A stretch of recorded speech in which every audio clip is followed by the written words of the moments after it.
Olá pessoal, sou o professor Leandro Muniz Correia, trabalho com vocês na matéria de Direito Penal e nesta aula daremos a continuidade nesse nosso último encontro falando especificamente de princípios do direito penal. Vimos o princípio da legalidade, de intervenção mínima, fragmentariedade, subsidiariedade, muitos são os princípios, alguns quase se confundem porque na verdade são frutos, filhos um dos outros, mas sempre possuem nuances que acabam separando os conceitos, mas sem de forma alguma diminuir a necessidade e a importância de observância desses princípios, tanto como informadores de atividade legislativa na criação do direito penal, quanto informadores da atividade jurisdicional do nosso Poder Judiciário aplicando o direito penal. Dando continuidade nessa nossa aula, nós vamos iniciar mais uma vez com uma revisão que tem por objetivo retomar o conteúdo a partir de onde paramos, para caso eventualmente, mais uma vez, vocês tenham tido um intervalo de tempo grande entre a nossa última aula e esta, ou caso não seja esta a situação, certamente vai servir para reforçar ainda mais o conteúdo. Vimos o princípio da intervenção mínima. Intervenção mínima, ela considera que o Estado acaba sendo um agressor, que a resposta jurídico-penal ela é muito forçosa, ela é muito pesada ao particular.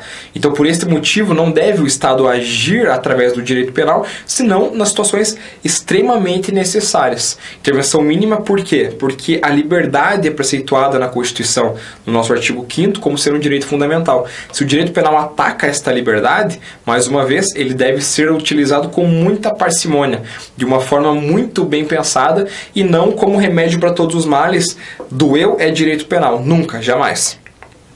Subsidiariedade, resumir aqui em ultima ratio. Ultima ratio porque é o termo que é utilizado para confundir, digamos assim, justamente porque o latim é algo que não é tão usual no nosso dia a dia, ainda que enquanto operadores do direito, numa petição tenha um ou outro termo, ou eventualmente nos próprios livros, muitos professores, aqueles doutrinadores mais antigos, digamos assim, também utilizam bastante, certamente não é algo que nós temos um conhecimento pleno, e justamente sabendo disso, nosso examinador utiliza a última ratio ao invés de último remédio ou último recurso.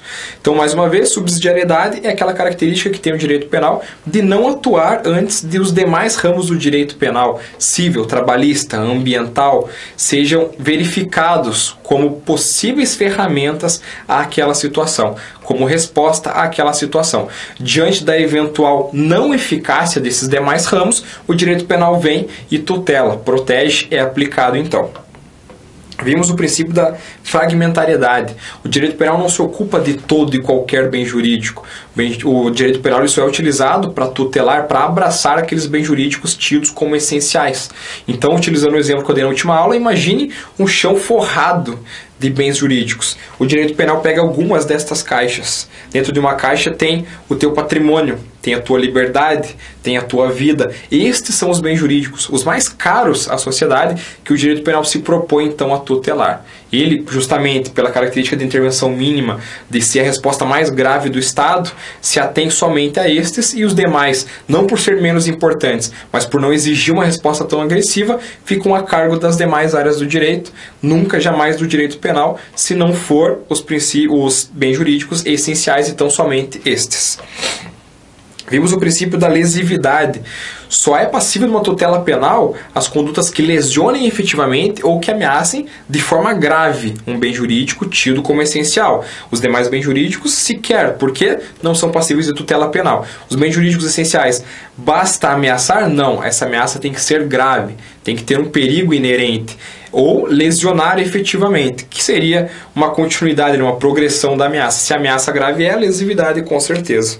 Vimos a insignificância. A insignificância é a característica que tem a conduta de, embora tipificada formalmente, não possuir a chamada tipicidade material.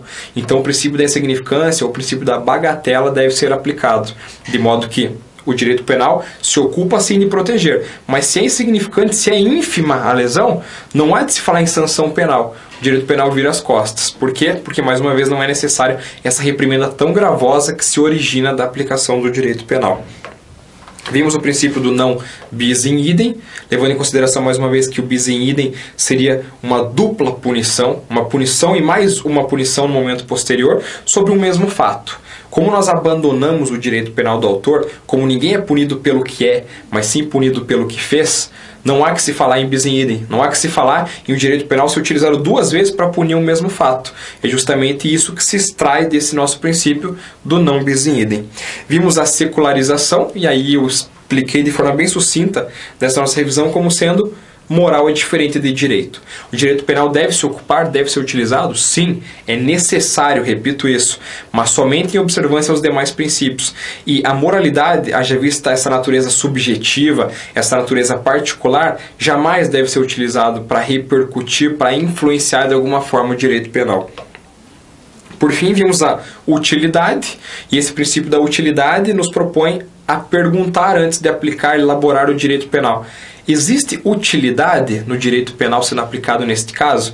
E a utilidade relaciona-se com a função da pena, que hoje, haja visto essa nossa adoção da chamada teoria eclética, que modernamente tem-se ainda que a nossa teoria ela é a ressocializadora, ela deve ser observada sob esta égide de existe um atendimento à função da pena na aplicação do direito penal neste caso concreto? Se a resposta for negativa, também será negativa a utilização do direito penal.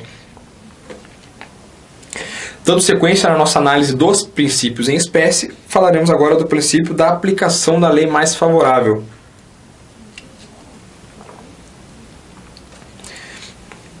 A aplicação da lei mais favorável decorre da análise tanto do nosso artigo 5º, 40, quanto do segundo do nosso CP, né? Artigo 2º, parágrafo único do nosso CP. Nós temos que a lei não retroage, salvo para beneficiar o réu. Então a lei não retroage, a regra é a irretroatividade da lei penal. Temos aqui que salvo para beneficiar o réu. Opa, existe uma exceção. Quando é que pode retroagir então? Quando for benéfico ao réu. Neste caso, uma lei, ainda que posterior àquele fato que é tido como criminoso, ela pode sim ser utilizada. Tá, mas e se for o contrário? Em 2010 eu cometi um furto. O furto era penado com 4 anos. Em 2011, essa lei se altera e agora passa a ser penado com 10 anos. Porque o furto é tido como um mal da sociedade. Todo mundo está sendo furtado. Para conter, então, essa onda de criminalidade, o legislador vai lá e muda para 10 anos a reprimenda do Estado. Pode esta lei ser aplicada no meu caso, que em um ano anterior houve o cometimento do furto? Não, porque irretroatividade é a regra, só se retroage se for para beneficiar o agente, nunca para prejudicar, para tornar ainda mais maléfica a resposta do Estado através do direito penal àquela conduta tida então como criminosa. Vemos agora o princípio da presunção da inocência. Muito interessante do princípio da presunção da inocência é que muitos dos doutrinadores o abordam somente como sendo um princípio do processo penal. E é completamente correto observar o princípio da presunção de inocência quando do processo penal, quando da aplicação do direito penal no caso concreto, quando da persecução penal. Mas não é errado falar do princípio da presunção da inocência no direito material, no direito penal. Por quê? Porque nós observamos que o legislador, quando vai elaborar a legislação, tem que entender que a inocência é a regra.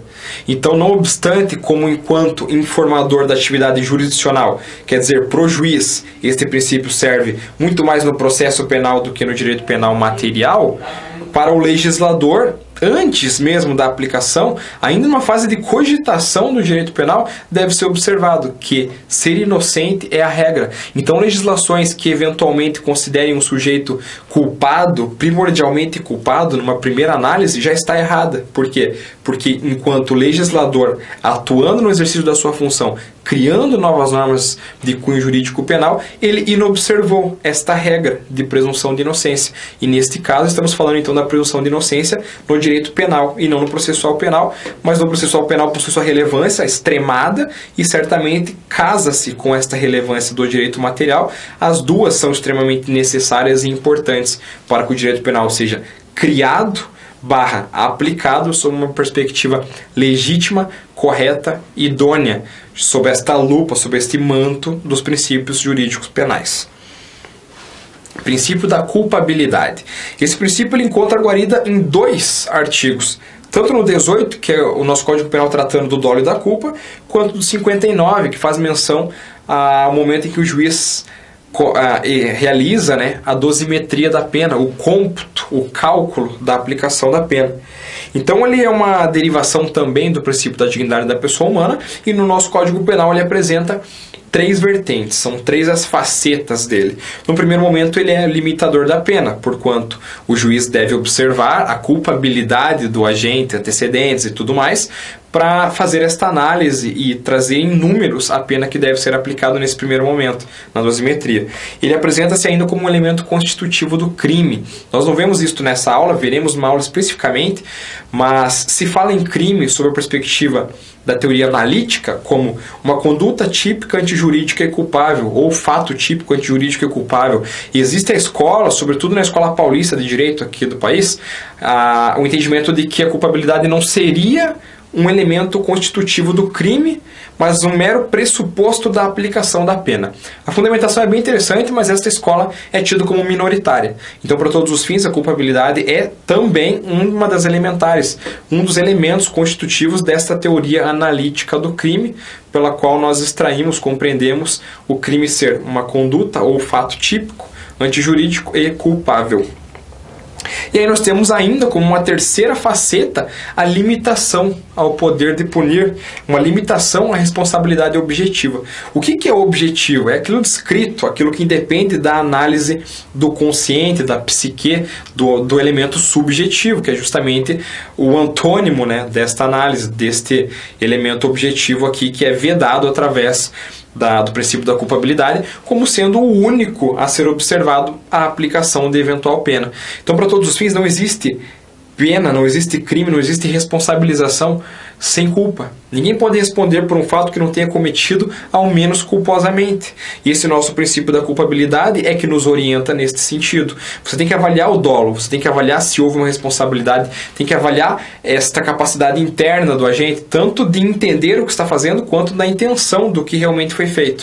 O princípio da culpabilidade, então, reveste estas perguntas e estas orientações à aplicação do direito penal, no caso concreto, ou ainda do legislador, que certamente deve observá-lo também quando da atividade legiferante, quando da criação de novas normas penais. Temos o princípio da individualização da pena.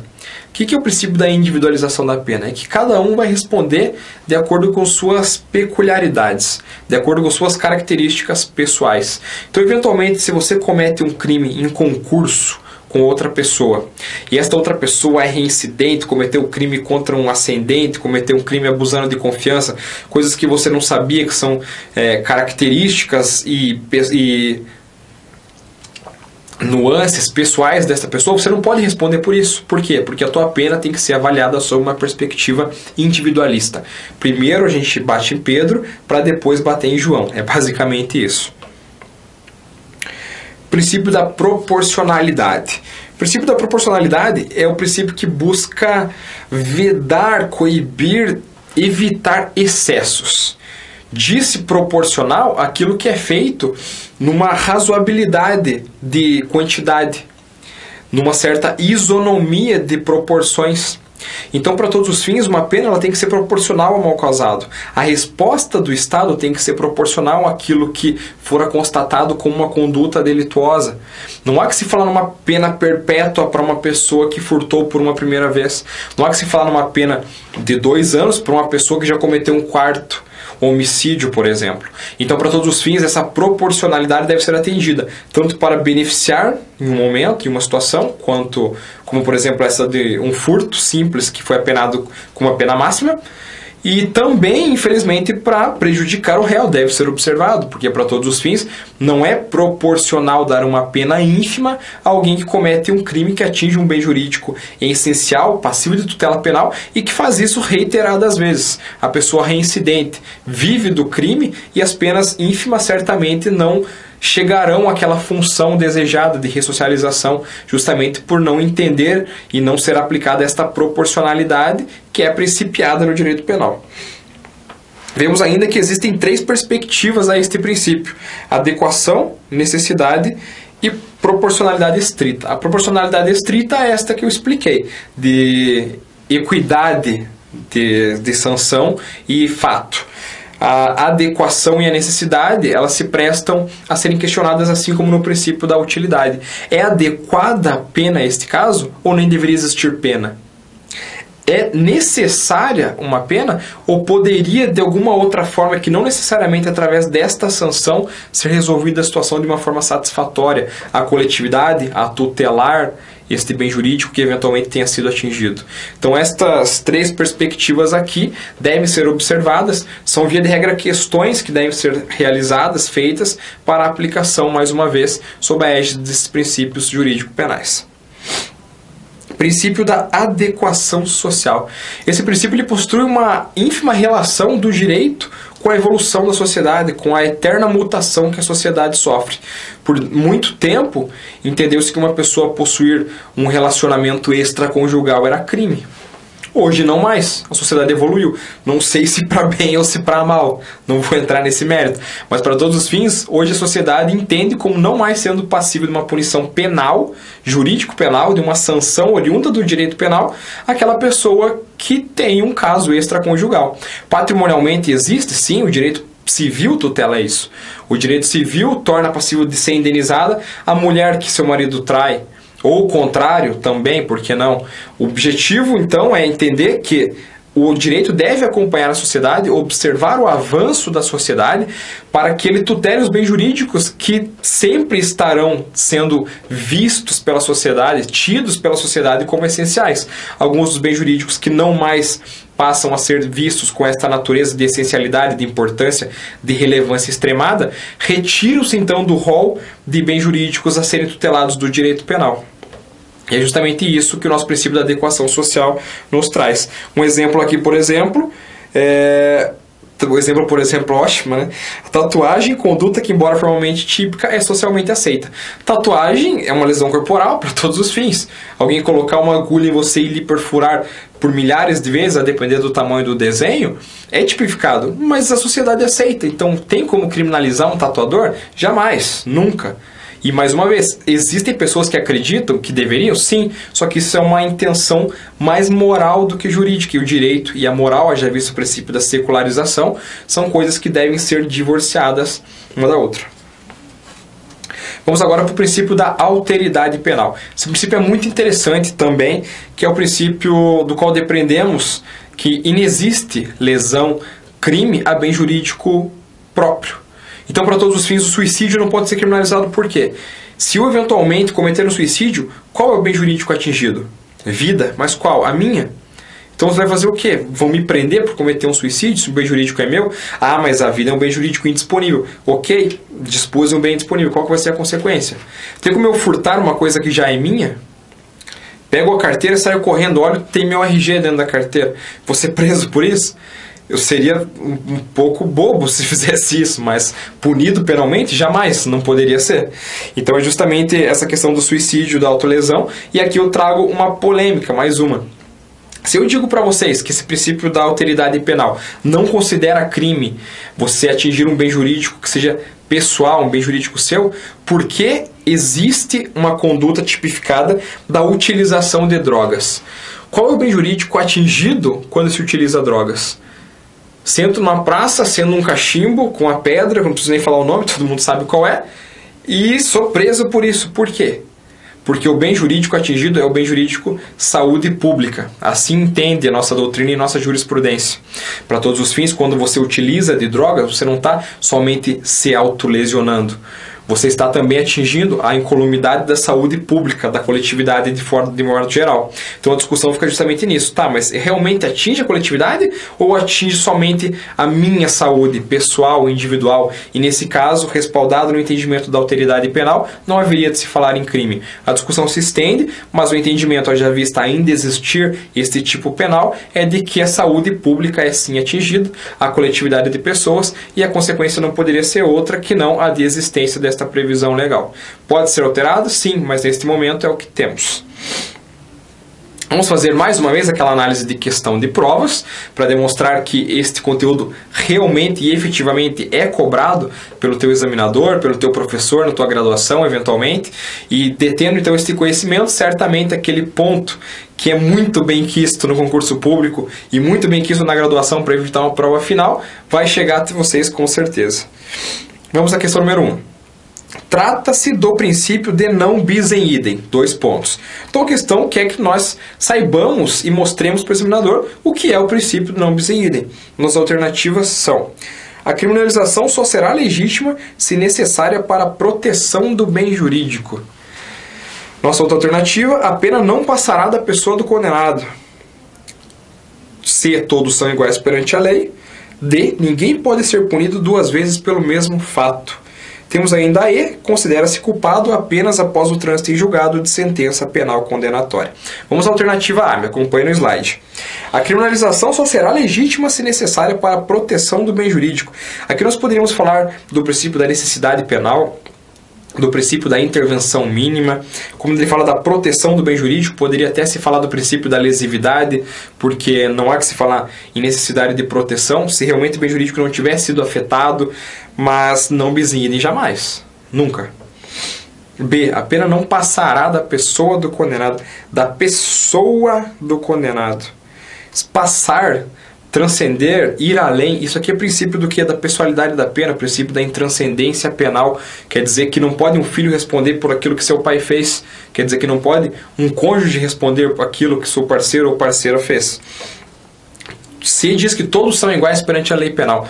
Bonito, certo também. E quando nós temos a alternativa certa, via de regra, nos inclinamos a marcar, mas não é isso que está sendo pedido. A questão não nos pede que marquemos a alternativa correta, mas sim que marquemos qual é destas afirmações que correspondem ao não bis in idem. Isso aqui certamente é legalidade, o princípio da igualdade, mas nunca do não bis in idem. D, ninguém pode ser punido 2 vezes pelo mesmo fato. Perfeito. Bis in idem, mais uma vez, o abandono do chamado direito penal do autor, e nós extraímos deste princípio que uma pessoa não pode ser punida 2 vezes por um mesmo fato.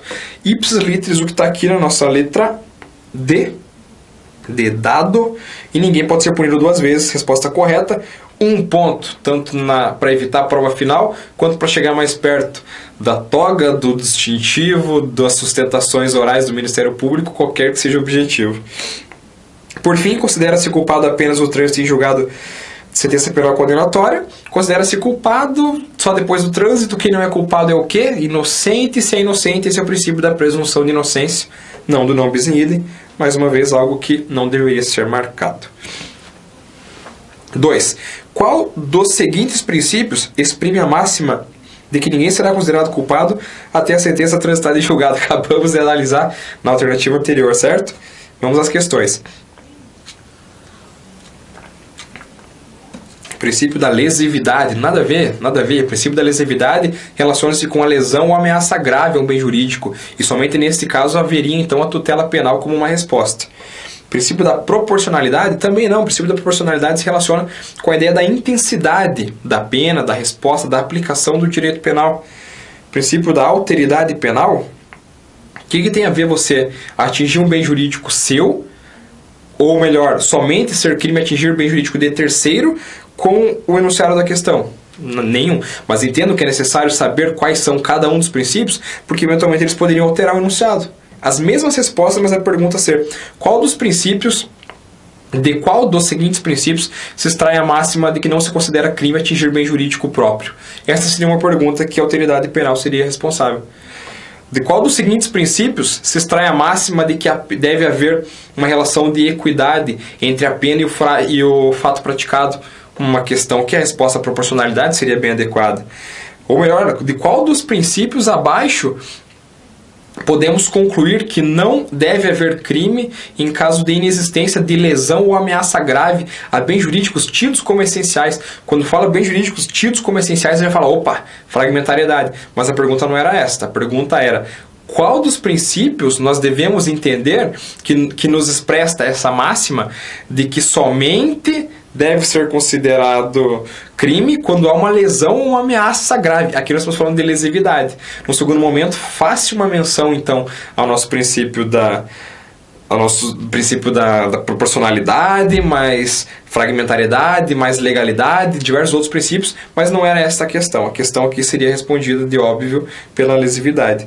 Nesse caso, especificamente, presunção de inocência, nós vimos anterior, então por isso que me dou a liberdade de brincar um pouco, essa resposta certamente já estaria sido marcada de maneira correta por vocês. que seria a D, presunção de inocência, e a intranscendência, por fim, é que só responde quem fez. Você não responde por algo que seu irmão, seu pai fez, porque a pena não passa da pessoa do condenado. Então esse princípio da intranscendência, chamado por alguns doutrinadores de princípio da pessoalidade penal, é aquele que a pena não pode transbordar, ir além daquele que efetivamente cometeu o ato. Como esse é o nosso último encontro, vamos fazer uma pequenina revisão desta aula mesmo, mas certamente, mais uma vez, convido vocês a se inscreverem no canal da Cultive. Esse material ele vai estar disponível para ser baixado de uma forma, eventualmente, diante da necessidade de você relembrar aquilo que nós vimos aqui, para uma prova, para um trabalho de conclusão, eventualmente. Esses slides, por mais que sejam bem objetivos, eles servem como gatilhos psicológicos, para que as palavras-chave aqui utilizadas e por mim ditas durante a aula se prestem justamente a reativar aquilo que vocês viram, e a memória de vocês certamente vai ser utilizada então para fundamentar essa aspiração de resposta a concurso, prova, trabalho, qualquer que seja o seu objetivo com a gente. Revisão, nós vimos o princípio da lei mais favorável, ou irretroatividade como sendo a regra. A lei mais favorável deve ser aplicada. Se ela for posterior, mas mais favorável, pode ser aplicada. Se é posterior, mas ela torna pior, ela prejudica o réu, negativo, pois irretroatividade é a nossa regra. Presunção de inocência. A regra é que a pessoa é inocente. Até quando? Até a sentença penal transitada em julgado. Ah, mas eu ouvi falar que a partir do 2º grau, ok, isso não muda a regra e o princípio de que é a presunção de inocência. Discutiremos a situação dessa decisão numa outra aula, mas isso não afeta ou altera em nada a presunção de inocência. Culpabilidade, responsabilidade subjetiva, são as duas palavras que devem trazer a gente retomar toda aquela explicação de que não pode alguém ser responsável por alguém simplesmente pelo resultado, mas deve ser analisado subjetivamente. Qual que é a intenção? O que é que você quis fazer? Você queria fazer isso de forma livre e consciente? Opa, então tem dolo, tem culpa. Essa análise e a necessidade dessa análise é o que traz o princípio da culpabilidade para o nosso direito penal, para o nosso dia a dia. Individualização, mais uma vez, responsabilidade somente daquele que fez e de acordo com suas características pessoais. Esse princípio da individualização da pena é aquele do qual nós depreendemos que cada indivíduo deve responder de maneira individual. Vamos analisar Pedro. Pedro, tem antecedentes? Não. Como é que foi? O que aconteceu? Ah, então de acordo com o histórico de Pedro, essa é a pena. João, e você? Opa! Mesmo crime, cometeram juntos, mas você, por exemplo, é primário, enquanto seu colega Pedro, que investiu com você nessa empreitada criminosa, já é a 4ª vez que ele está passando aqui só essa semana. Individualização, cada um responde pelo mesmo crime, mas de acordo com suas características pessoais. Proporcionalidade, proíbe os excessos, veda penas que são completamente incompatíveis, tanto a menor quanto a maior, em relação àquilo que fora cometido e é tipificado, considerado crime. Adequação social é o direito acompanhando a sociedade, é o direito tutelando os bens jurídicos de acordo com o atual entendimento e a compreensão da sociedade daquilo que realmente é relevante.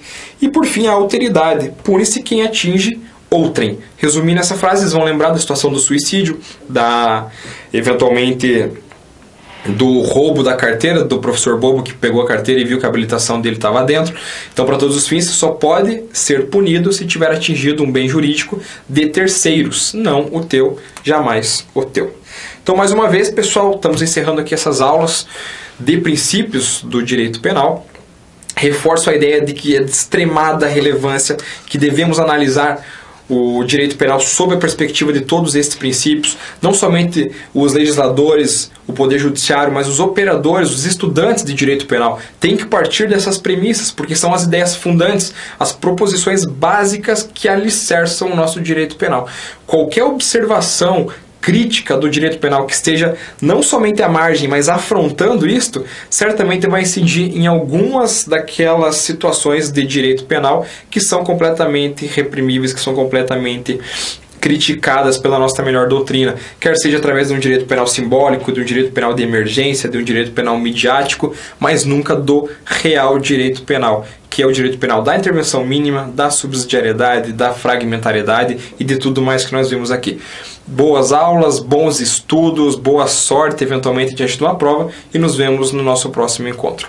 Um abraço, até mais.